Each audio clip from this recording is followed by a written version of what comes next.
Bonjour. Les événements récents et les mesures de confinement prises par le gouvernement nous imposent de trouver d'autres moyens pour vous informer, pour ceux qui étaient absents à la réunion des baliseurs après elle et ceux qui n'ont pas pu assister à la réunion à hâte. Je aborderai brièvement les points qui ont été abordés pendant cette réunion, puisque en principe pendant la réunion, chaque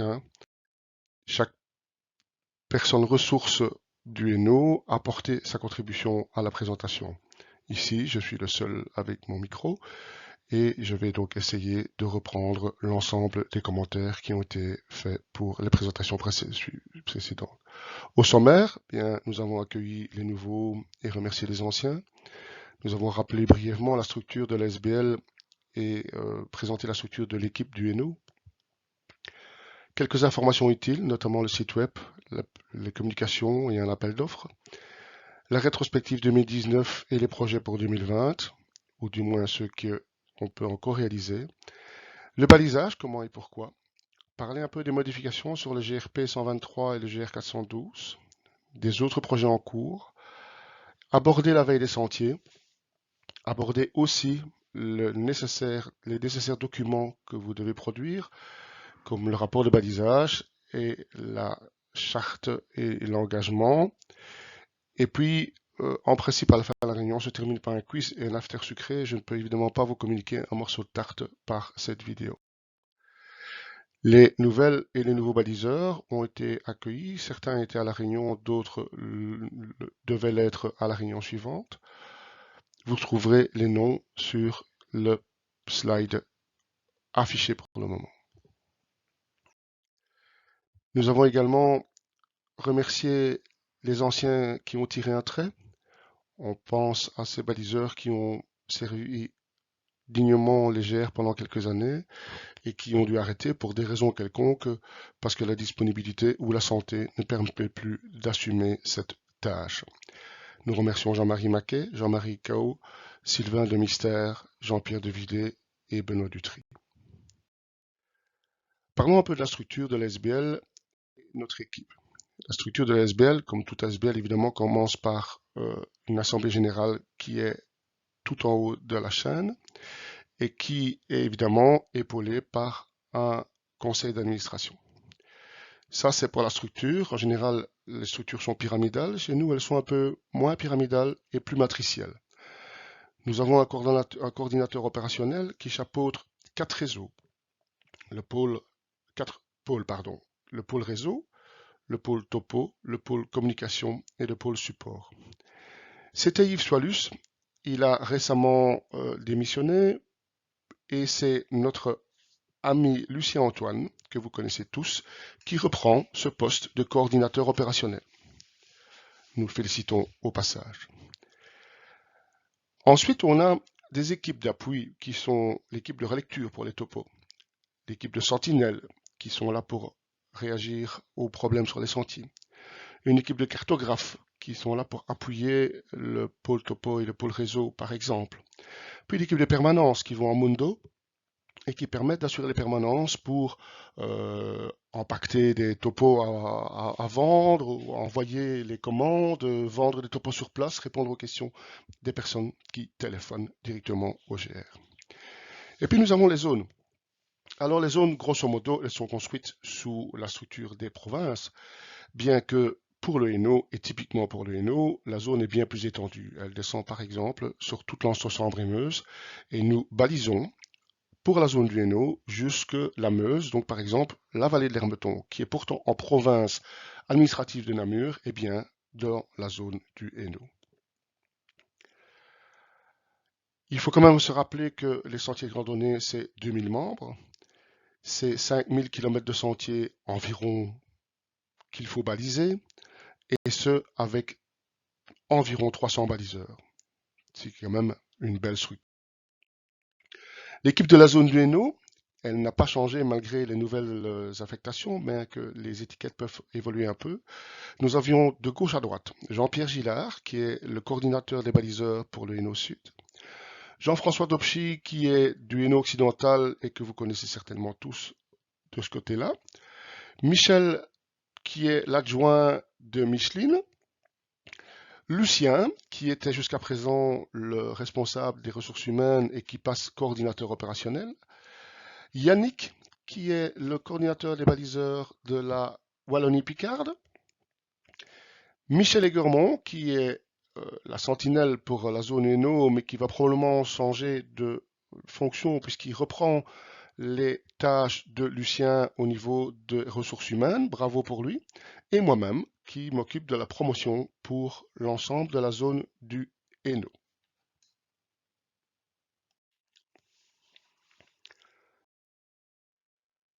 Passons sur quelques informations utiles. D'abord le site web que vous connaissez certainement tous, ou si vous ne le connaissez pas, je vous invite à aller le voir. N'oubliez pas de vous identifier. Si vous n'avez pas d'informations de connexion, vous pouvez toujours les demander à Mundo. Parce que s'identifier, ça signifie que plus tard sur le site, vous aurez les bonnes infos si vous êtes baliseur et le bon tarif pour la commande de TopoGuide éventuelle. Vous trouvez également, si vous êtes identifié, tous les documents utiles aux baliseurs DGR qui se trouvent dans la case indiquée à l'écran. Mais vous pouvez aussi consulter les modifications et les mises à jour des topos et consulter la carte interactive des sentiers de randonnée avant de partir en randonnée ou avant de partir baliser, bien que si nous avons des modifications sur votre tronçon, vous serez évidemment averti individuellement. Les communications importantes, attention, votre adresse email apparaît dans une série de listes, notamment au niveau de Mundo dans la liste des membres, mais également au niveau des zones, parce que nous ne sommes pas totalement informatisés et avec la même base de données. Donc, chaque coordinateur baliseur a vos listes d'adresses. Donc, si vous en changez, c'est bien de prévenir Micheline qui, elle, fait le dispatch. Elle va permettre de corriger les listes des coordinateurs de balisage, des tronçons de baliseurs, etc. Et faites attention parce que ces adresses se trouvent aussi dans des contacts partagés. Et donc parfois, les gens réutilisent des mails qui ont été envoyés dans des groupes, des anciens mails, ils font simplement réutiliser ce mail et donc cette ancienne adresse peut encore apparaître sur ce genre de communication. Alors pour d'autres, consultez de temps en temps votre courrier. Je sais que tout le monde n'est pas particulièrement féru d'informatique, mais on a aussi pas mal de retours fréquents parce que certaines boîtes sont pleines. Et parce que les gens ne consultent pas leur courrier, et je peux comprendre, parce qu'ils sont envahis de spam et peut-être qu'ils sont de temps en temps une information essentielle envahie dans plein de publicités peut se perdre. Donc consultez votre courrier. Parfois nous avons également des soucis avec les boîtes hotmail et Skynet, notamment avec les courriers envoyés à partir des courriers officiels grsentier.org. C'est de ces boîtes Skynet et Hotmail, les mails peuvent revenir parfois. Alors, OneTit, nous cherchons un responsable pour l'application GR Rando. L'application GR Rando, on en reparlera tout à l'heure, hein, c'est une application mobile qui permet de suivre les topos et les sentiers à partir de son smartphone. Pour le moment, c'est Jana qui s'occupe de cette application et qui en fait bien la promotion pour le moment, mais elle a besoin d'aide. Et donc, on fait appel aux bonnes volontés. La personne qui devra s'occuper de ça doit évidemment disposer de connaissances, notamment des outils informatiques de base, et de connaître un peu ce que c'est qu'un GPS et les fichiers d'échange au format GPX. D'avoir quelques connaissances des programmes GIS, donc le GIS c'est le Geographic Information System, donc c'est le terme générique pour les programmes qui s'occupent de la cartographie, de type Basecamp pour les Garmin, ou QGIS, QuantumGIS, qui est un programme qui est utilisé, qui est un programme libre utilisé par le GR. Il faut évidemment une aptitude à travailler en équipe, avec les équipes de carto, les équipes de réseau, par exemple. Attention que c'est des données qui sont utilisées par tous les abonnés à cette application, et donc les données doivent rester cohérentes. Il faudra à terme maîtriser cette application GR Rando, que ce soit sur PC et sur smartphone, afin de poursuivre le travail et d'optimiser cette application en permanence, de la tenir à jour. Si vous êtes intéressé, vous envoyez un mail à r2h@sentier gersentier.org. C'est pas R2D2, hein, mais non, c'est notre responsable des ressources humaines. C'était Lucien, ça sera bientôt Michel et Gormand. Parlons un peu de l'appli GR Rando. C'est évidemment une application pour GSM, j'en ai parlé tout à l'heure. C'est une application dont on fait pas mal la promotion pour le moment. Pour 20 € par an, 19,90 quoi. Vous avez accès en fait dans cette application à tous les topo guides, y compris les rando boucles qui ne sont donc vous avez là les GPX qui pour les rando boucles pour rappeler sur le site web les GPX n'y sont pas disponibles, mais sur l'application ici oui. Vous êtes guidé non pas comme un GPS voiture, mais vous êtes guidé vous suivez votre votre écran en disant ben voilà on va à gauche ou à droite si vous étiez à un carrefour.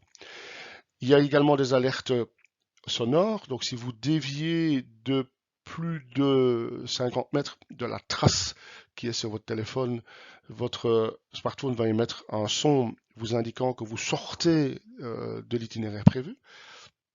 Donc c'est pas comme un GPS voiture, ça vous dit pas tourner à gauche ou à droite, hein, au prochain carrefour. Mais ça vous indique quand même si vous sortez de la trace. Et quand vous arrivez près de points qui sont écrits en vert dans les topos, de points intéressants où on vous décrit certaines choses, eh bien à partir de cette application, ben ici par exemple vous arrivez à La Roche-au-Faucon, eh bien vous aurez sur le smartphone, vous pouvez éditer ces encarts verts et voir l'explication touristique, culturelle à l'endroit où vous vous trouvez. La rétrospective 2019 et les projets 2020. Petite rétrospective, ça s'est passé en 2019, le 60e anniversaire, vous y étiez peut-être. Nous avons été à Anse-sur-Lesse, le week-end des 60 ans, pendant 2 jours. Les GR ont organisé un brunch pour les baliseurs à Marchand-Famenne, un magnifique brunch dans un très bel établissement. Et puis plus tard, avec une marche pluvieuse qui se terminait sous un chapiteau, un barbecue pour les baliseurs, même si c'était une journée un peu pluvieuse, le soleil était dans nos cœurs et on a passé une très bonne journée. Ça s'est aussi passé en 2019, le beau vélo de Ravel, notamment la zone du Hainaut, était présente à Tournai au mois de juin, à Châtelet et à Comines au mois d'août. Nous avons piloté quelques randos découvertes, notamment la Boucle Noire, chère à Micheline, une rando découverte au Reux, pilotée par Michel Aiguermont, et également des randos pour la fête du parc naturel de Viron-Hermeton à Nîmes. Vous voyez quelques photos, notamment à gauche de la rando au Reux et à gauche et à droite d'ailleurs, et au centre d'une rando à Nîmes.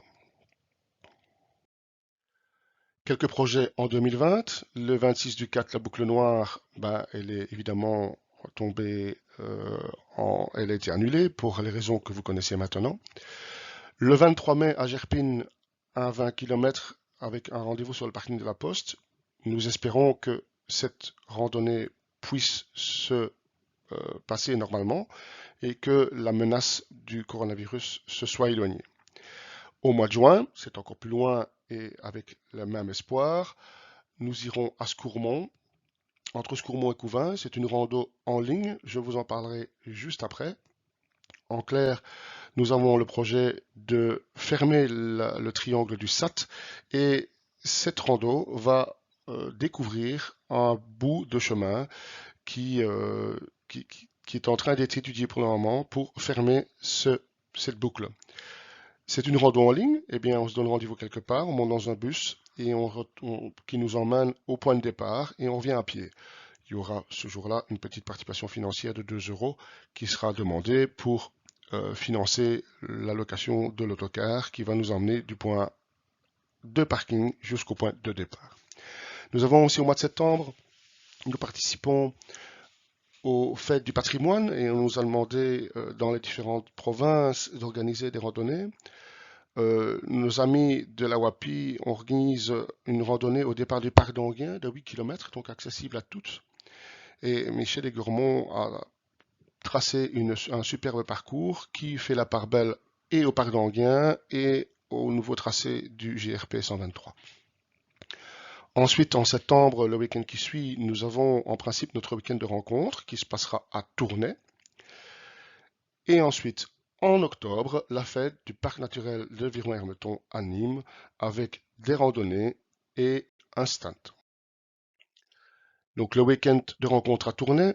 En principe, c'est notre ami Michel Delay qui devait aborder ce sujet puisqu'il a travaillé énormément à cette organisation qui a dû changer plusieurs fois pour des impératifs financiers, des impératifs de disponibilité de salles, etc. Mais tout est en préparation et vous recevrez les informations en temps utile. La journée du patrimoine en Anguien, donc j'en ai parlé brièvement, c'est bien le dimanche 13 septembre à 10 h. Le point de contact, c'est Michel Aiguermont. Et l'adresse de courriel, c'est promoino@grsentier.org. Même si cette information arrive chez moi, je forwarderai directement l'information vers Michel. Nous avons également insisté sur la promotion des activités. Nous avons participé et participerons encore à des salons et des foires, même si certains ont été annulés. Nous avons par exemple participé en 2019 au salon Valériane à Namur en septembre, au parc naturel de Viron-Hermeton à Nîmes où on tient un stand, au Beau Vélo de Ravel, même si cette participation est remise en cause parce qu'on ne trouve pas vraiment le public adéquat à ces manifestations, nous avons quand même une bonne part dans ces stands qui sont organisés pour les Beau Vélo de Ravel. En principe, au mois de mai, un salon de geocaching avec Guy Drasson qui se prépare tout doucement. Et alors les marches ADEPS, nous avons effectivement depuis cette année essayé d'implanter, d'être présent sur les marches ADEPS. Donc voilà, la photo de droite, c'est le stand dans mon village à Melay, où nous avons essayé le premier dimanche de l'année un stand GR. Nous avons reçu un accueil formidable, dans le sens où forcément les gens qui viennent marcher sont acquis à la discipline, mais tous ne connaissent pas nécessairement ce que GR signifie et pourquoi on fait des petites lignes rouges et blanches ou jaunes et rouges sur les arbres et les poteaux. Et donc beaucoup étaient contents de nous découvrir, contents d'apprendre comment fonctionne l'organisation et de voir qu'il était possible d'acheter sur place éventuellement des topo-guides. Alors c'est pas la finalité, ici je présente sur les deux photos, évidemment le stand où les topo-guides prennent l'essentiel de la place, c'est surtout un produit d'appel. Ce qui est important sur ces stands, c'est de parler de notre SBL, parler de notre activité, parler des sentiers balisés et des différentes facettes de CGR. Vous voyez là Pascal Lenoir qui est le délégué de Namur qui se trouve là sur la photo de gauche au salon Valériane. Je fais appel à vous parce que des marches ADEPS ou marches fédérales d'ailleurs, ça a bien fonctionné à Melay. Eh bien, l'idéal c'est qu'on ait 4 ou 5 propositions sur l'année à des endroits où vous connaissez bien l'organisateur parce que c'est plus facile pour les coordinations, pour les mises en place de stands, etc. Où vous connaissez bien l'organisateur, vous pensez qu'il y a une participation suffisante. Ici à Melay, il y avait 800 marcheurs et ça a super bien marché. Je pense que c'est un chiffre plus ou moins pivot. Si vous n'avez que 100 marcheurs et une marche ADEPS, ça sera évidemment beaucoup moins rentable de s'y déplacer. S'il y en a 5000, ça sera très très bien évidemment aussi. Il faut pouvoir avoir un petit coin dans la salle parce qu'on n'a pas, nous, les moyens de mettre un stand à l'extérieur. D'ailleurs, si on avait un stand à l'extérieur, ça aurait beaucoup moins d'intérêt. Il faut aussi penser aux intempéries, donc on déploie quand même des bouquins. Donc si drache, ben, c'est pas l'endroit idéal. Donc il faut pouvoir connaître l'organisateur, disposer d'un petit coin dans la salle. Ici nous étions à l'entrée, c'était magnifique. Et préparer tout ça à l'avance. Une répartition de 4 ou 5 marches géographiquement bien réparties dans l'ensemble de la zone serait super. N'hésitez pas, si vous avez des propositions, à m'en faire part. Alors, le balisage. Je ne vais pas faire l'injure aux anciens de vous rappeler quels sont les signes, mais donc attention quand même. Dans l'ordre, on balise en blanc et en jaune. Alors on les a placés dans cet ordre-là sur le slide parce qu'on va bientôt parler du double balisage dans les slides qui vont suivre. Et il faut évidemment que le double balisage soit dans cet ordre, c'est-à-dire le blanc au-dessus du jaune. Ensuite, vous voyez sur le premier autocollant un numéro de téléphone 081 et le nom du site web. Ces autocollants sont corrects. nous avons des anciens autocollants avec des numéros de téléphone qui ne sont plus valides, qui devront être changés. Petit mot en passant également, en ce qui concerne la croix de Saint-André. La croix de Saint-André n'a pas d'ordre précis. Elle doit forcément être placée comme une croix de Saint-André et pas comme le signe de l'addition, c'est-à-dire avec une barre verticale et une barre horizontale. Ça, on est bien d'accord. Mais qu'elle se présente avec le rouge en haut à gauche ou le blanc et le jaune en haut à gauche a peu d'importance et elles ont tout autant la même valeur. Attention, semblable n'est pas pareil. On remarque que, évidemment, les randonneurs crapahutent pas mal dans les bois, dans les sentiers, et pas seulement en Belgique. Vous avez ici à gauche les balises françaises. Elles ressemblent très fort aux nôtres, mais ressembler, c'est pas nécessairement être la même chose. Vous remarquez notamment que les changements de direction sont différents et peuvent être plus simples que les nôtres. À droite, vous avez par exemple l'exemple de l'Espagne. On a pris cet exemple parce que ils ont non seulement un changement de direction gauche-droite, mais un changement de direction en diagonale. Donc on part un peu en biais. C'est intéressant à constater que ce genre de choses existent, mais ne sont pas nécessairement, il ne faut pas appliquer ça en Belgique, on applique nos règles et les règles qui sont prévues qui sont indiquées dans chaque topo guide. Attention, ne corrigez pas ce genre de choses, ça c'est pas un GR. Si vous trouvez ça sur votre tronçon, ben, c'est des marques pour des chasseurs par exemple ou d'autres choses, mais ça n'a rien à voir.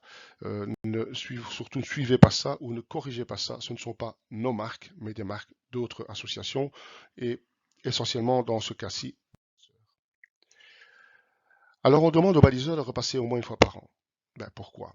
Certains se posent la question. Mais d'abord, la végétation repousse. Vous avez sur certains arbres des lierres qui poussent et qui masquent la végétation, qui masque les balises, ou bien des branches qui ont poussé et vous passez à l'heure actuelle où il n'y a quasiment pas de feuilles, on voit bien vos balises, en passant 2 mois, on ne les voit plus parce que les feuilles ont tout masqué. Donc, n'oubliez pas votre sécateur et pensez à cette situation. Il faut les rafraîchir. Vous avez sur la photo, typiquement, une balise qui a été photographiée sur l'hermeton où l'ancienne couleur plastique ne supporte pas bien la couleur type yaourt à l'eau qu'on place maintenant. Et donc quand on superpose cette couleur jaune, elle fout le camp avec le temps, donc elle s'écaille. Donc évidemment, il faut repasser là-dessus. L'idéal, évidemment, de donner un grand coup de brosse pour racler le brillant de la couleur précédente et y remettre pour que la couleur à l'eau, la nouvelle, tienne correctement.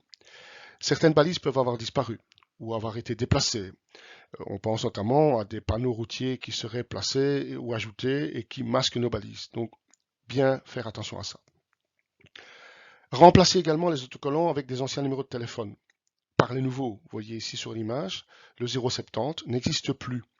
Donc, soit vous prenez une balise rien qu'avec le site web, soit une balise avec le 080 quelque chose qui est le nouveau numéro de téléphone. Et pourquoi devons-nous repasser aussi? Pour le double balisage. Petite parenthèse qui n'est pas sur le slide, c'est en ce qui concerne les panneaux routiers. Faites bien attention de ne pas coller, parce que nous avons eu la blague l'année passée, pas nous, mais dans une autre zone, de baliseurs qui avaient collé les balises du GR sur des panneaux routiers, panneaux de direction bleue indiquant le nom d'une ville. C'est strictement interdit et il s'en est fallu de peu pour qu'on doive débaliser toute la zone à cause d'un fonctionnaire dirigeant de la région wallonne qui a été un peu tatillon, qui a un peu mal pris la chose. Donc il faut rester prudent et on ne peut pas placer de balises sur la face indicatrice d'un panneau routier. Au verso, c'est permis. C'est le verso, c'est de l'autre côté. Donc sur la partie plastique ou bien aluminium d'un CD le passage ou d'une chose comme ça, vous pouvez mettre la balise, même si ce n'est pas conseillé.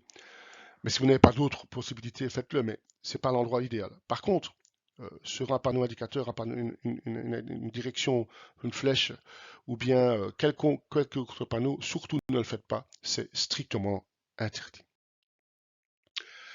Alors on parle du nouveau balisage, c'est nouveau quand un GRP est commun avec un GR. Pas mal de gens étaient un peu désarçonnés par le fait que le balisage jaune et rouge disparaissait et parce que le balisage blanc et rouge avait la priorité.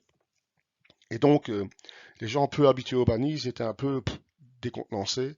Décision a été prise par l'association de baliser en double ces tronçons. Vous voyez ici, par exemple, la balise tournée à gauche parce que le GR part vers la gauche et le GRP continue tout droit pour l'image de gauche. Et pour l'image de droite, eh bien, nous avons peut-être, allant un peu plus loin, justement sur la gauche, le rappel que effectivement on arrive bien sur un GR, en l'occurrence le 129, le GR qui continue par là, mais que le GRP ne va pas par là. Voilà. La règle qui prévaut, c'est le blanc au-dessus du jaune. Faisons un petit tour maintenant du côté du tour de la Wallonie-Picard qui a changé de nom. Avant c'était le GR 123, il est devenu le GRP 123. C'était le tour du Hainaut occidental, il devient maintenant le tour de la Wallonie-Picarde, une appellation plus moderne et plus en phase avec les communications touristiques de la province. On va parcourir quelques modifications plus tard. Donc ici, quelques modifications. Ici, on est la liaison gare Beffroi, près du départ, qui a été modifiée. On a du côté de la Plaigne et de Bon Secours, vous voyez les parties rouges qui sont les anciens tracés et qui ont été remplacés par le tracé bleu, en tout cas au moins entre ces parties rouges. Vous voyez ici on passe par Wiers, on passe à Pirouet également des modifications. Je vous laisse découvrir ça à votre aise sur le site TGR où vous pouvez voir le nouveau tracé s'y trouve déjà, même si le topo n'est pas encore en impression. Vous avez ici, près d'Herbizeul, près d'Urbise, l'ancien tracé qui est en hausse. Voilà, donc voilà, sur le GR, les parties avec le GR 129, autant pour moi.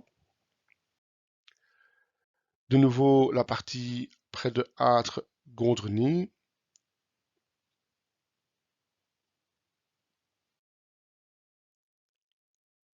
Une variante entre près de Gondreny, près d'Anguien, qui passe par Silly.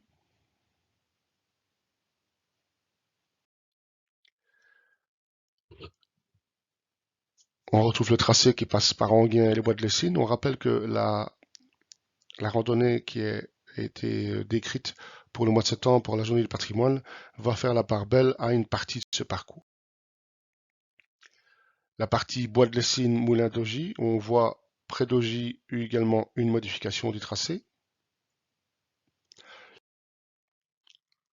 Moulin d'Augy et Le Zèle, des modifications. Notez que les modifications sont déjà balisées. Michel Delay et son équipe de la partie WAPI ou Hainaut occidental, suivant le nom qu'on lui donne, ont évidemment tracé le nouveau parcours et balisé correctement le nouveau parcours et débalisé les anciens sentiers. Voilà la partie près de Escanafle, Russigny-Pot. Près de Pec.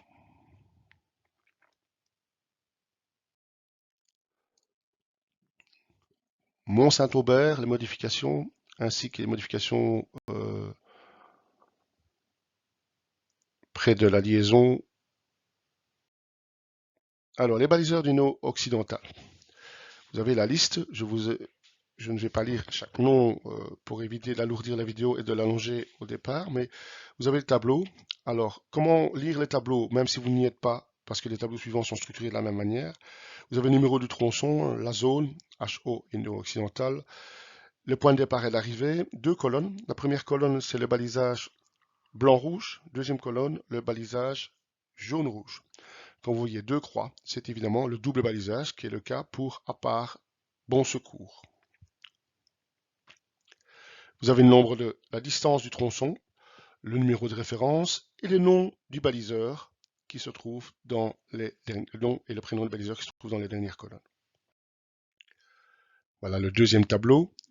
Si vous voulez le lire à votre aise, vous pouvez aussi mettre pause pendant la lecture de cette vidéo.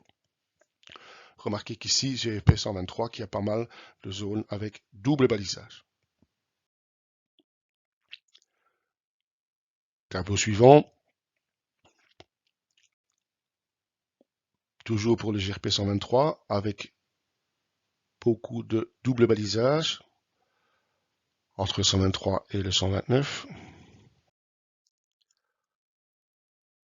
On passe sur le GR129 et 129J avec un tronçon qui est commun avec le GR123. Donc ce tronçon est déjà attribué. Hein. Il est attribué à quelqu'un d'autre, on l'a vu sur un tableau précédent.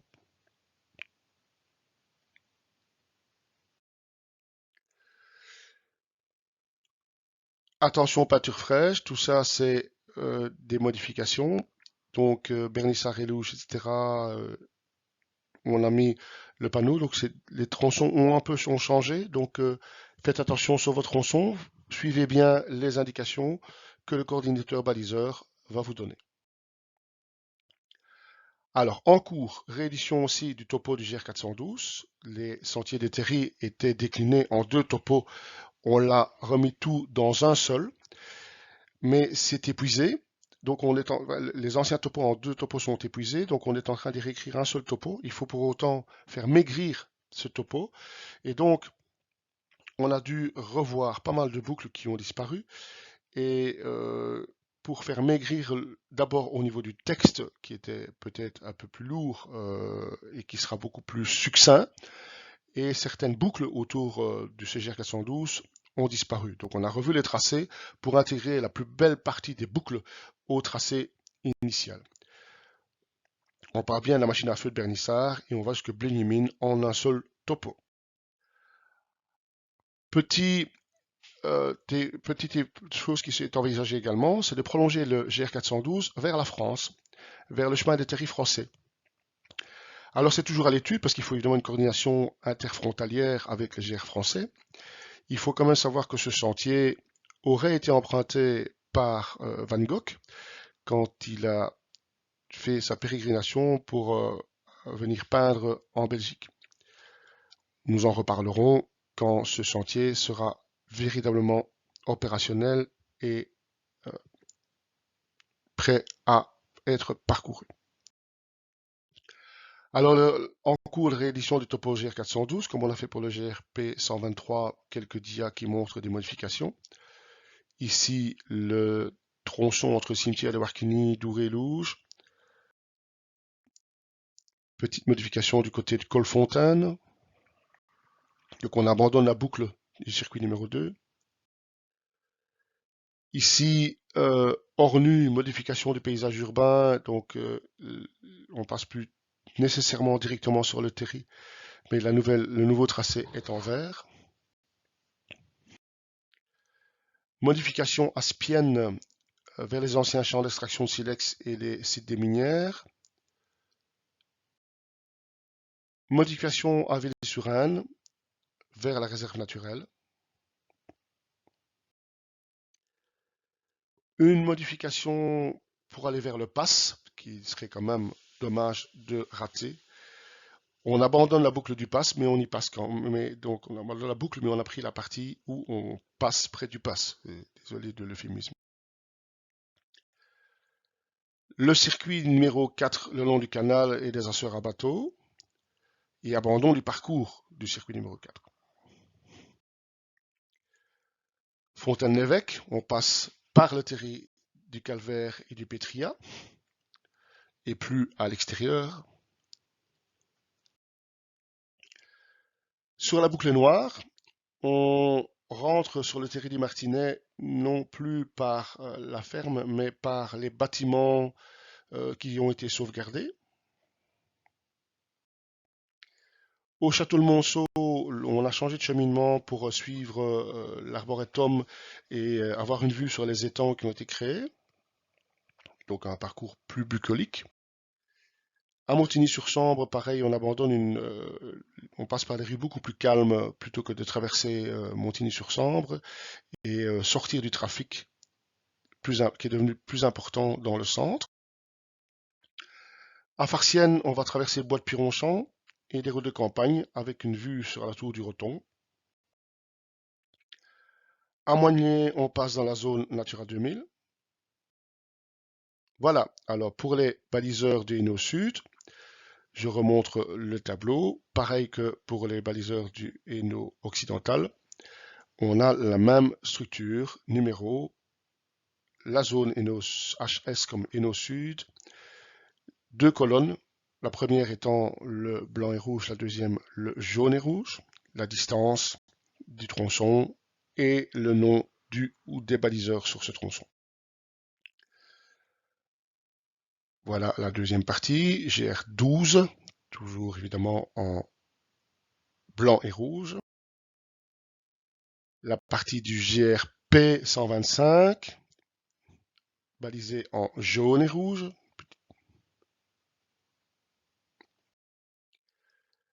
Toujours sur leur GRP 125, la partie suivante.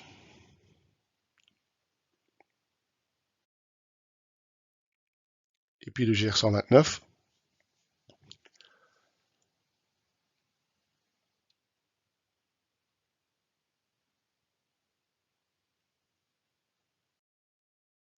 Alors, projet en cours.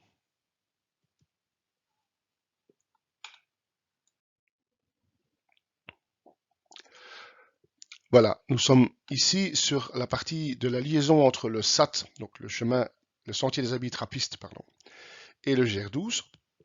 Bon, pour fermer la boucle de ce sentier des habits trappistes, il est possible de rejoindre le GR12 qui lui-même rejoint la partie orientale du triangle du SAT. Alors, Jean-Pierre Beckman a trouvé un sentier sympa, un itinéraire sympa, mais il y reste toujours quelques passages à étudier sur l'itinéraire. On voit par exemple la déviation en bleu qui s'impose parce que le pont sur l'eau Noire a été détruit, donc l'itinéraire fait la part belle à la vallée de l'eau Noire. Hein.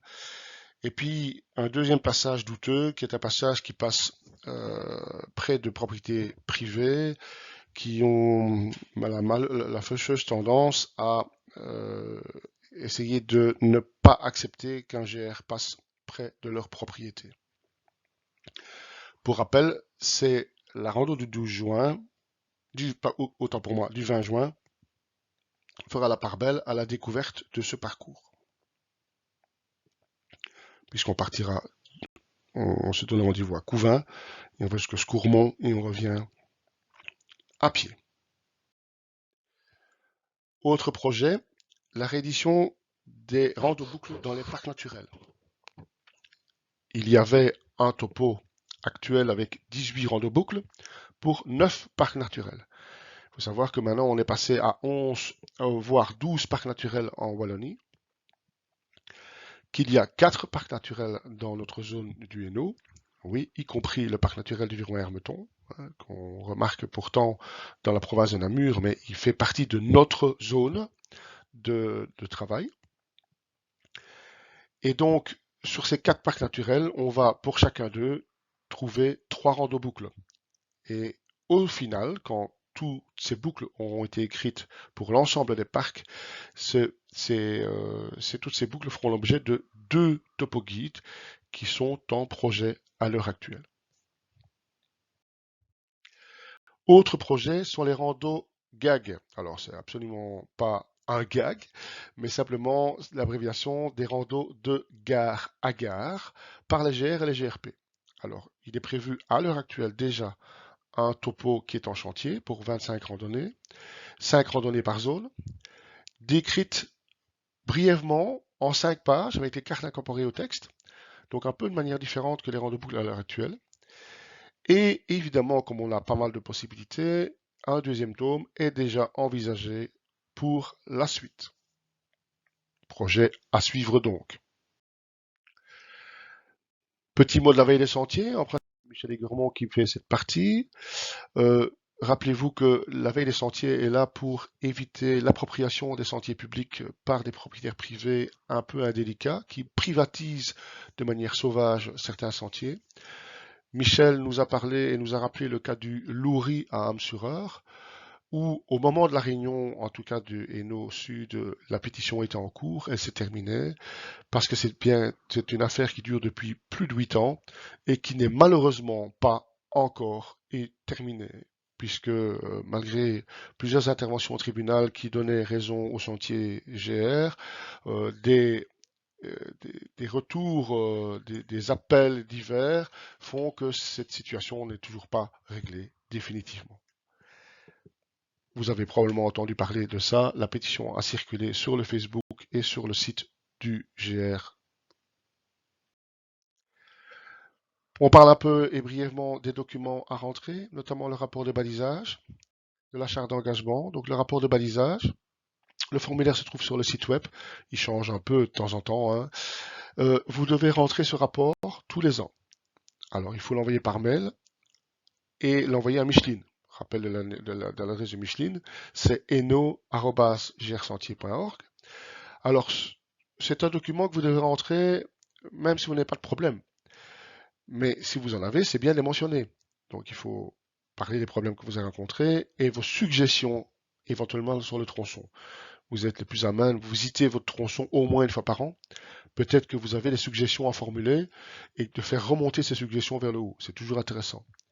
Petit rappel, si vous avez un problème, vous ne pouvez pas modifier vous-même le tronçon de votre propre initiative. Et il est bien de prévenir le plus vite possible le coordinateur baliseur de votre région. Donc, soit Jean-Pierre pour le sud, soit Yannick pour la partie occidentale. On parle également de la nouvelle convention d'engagement. Vous vous dites, oui, mais j'ai déjà signé ce document-là une kyrielle de fois. Oui, eh bien, il faut le re-signer tous les ans. Donc, il ne faut pas oublier de revoir cette convention d'engagement, surtout qu'elle fait référence à la nouvelle charte éthique.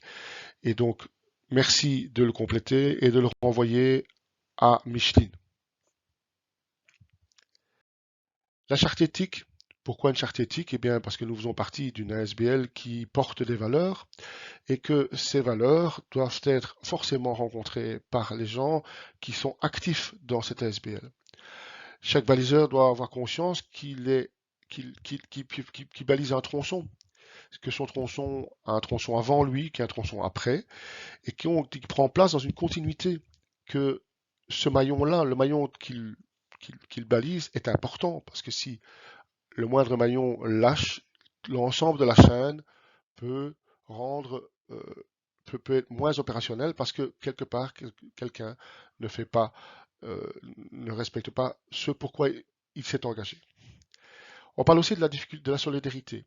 La chaîne, elle s'écoute et elle découle l'un de l'autre. Mais si quelqu'un a des difficultés, il ne doit pas avoir peur à en faire part à l'équipe, à faire remonter l'information.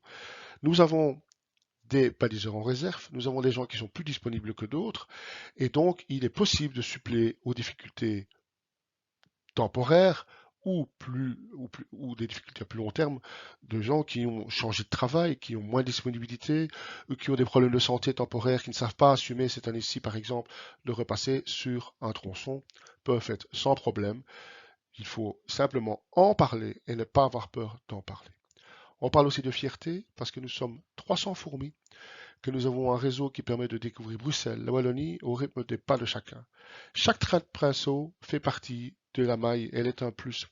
Et contribue à la meilleure connaissance de notre unité, de notre territoire, et permet aussi à beaucoup de gens de maintenir leur sentier, de prendre du plaisir à passer un moment proche de la nature. Particulièrement en ce moment où les randonnées accompagnées en groupe ne peuvent avoir lieu, et chacun peut suivre simplement un sentier pour aller d'un endroit A vers un endroit B en suivant un balisage, en suivant un topo guide.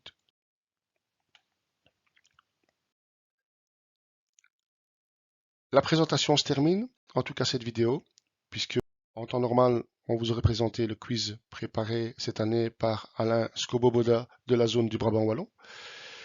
Un quiz avec différentes questions sur des situations de balisage, mais nous aurons l'occasion de le refaire ensemble, parce que c'est beaucoup plus gai évidemment quand on est à plusieurs pour visionner ces dias.